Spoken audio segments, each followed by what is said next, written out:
पूर्व पीएम अटल बिहारी वाजपेयी की जयंती पर लखनऊ पहुंचे पीएम मोदी। राष्ट्रीय प्रेरणा स्थल का लोकार्पण किया।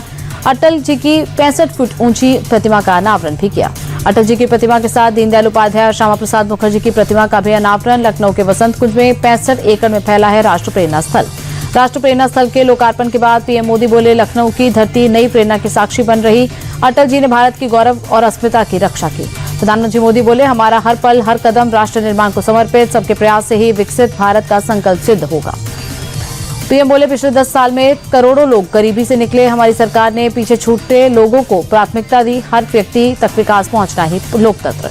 गांधी परिवार पर पीएम का हमला, कहा, पहले एक ही परिवार के नाम पर योजनाएं होती थी, आज हर महान विभूति का सम्मान होता है।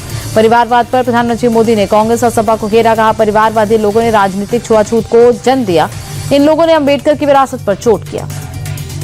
लखनऊ में सीएम योगी ने अटल जी को दी श्रद्धांजलि। कहा, उन्होंने देश को विकास की नई दृष्टि के साथ आगे ले जाने का काम किया।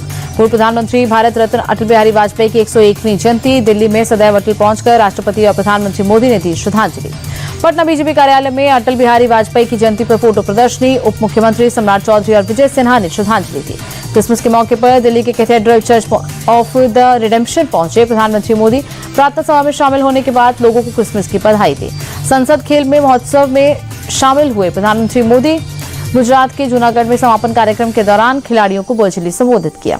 पीएम बोले, भारत का युवा आज हर क्षेत्र में अपना परचम लहरा रहा। खिलाड़ियों के जोश उत्साह में मुझे भारत के समर्थ का दर्शन हुआ।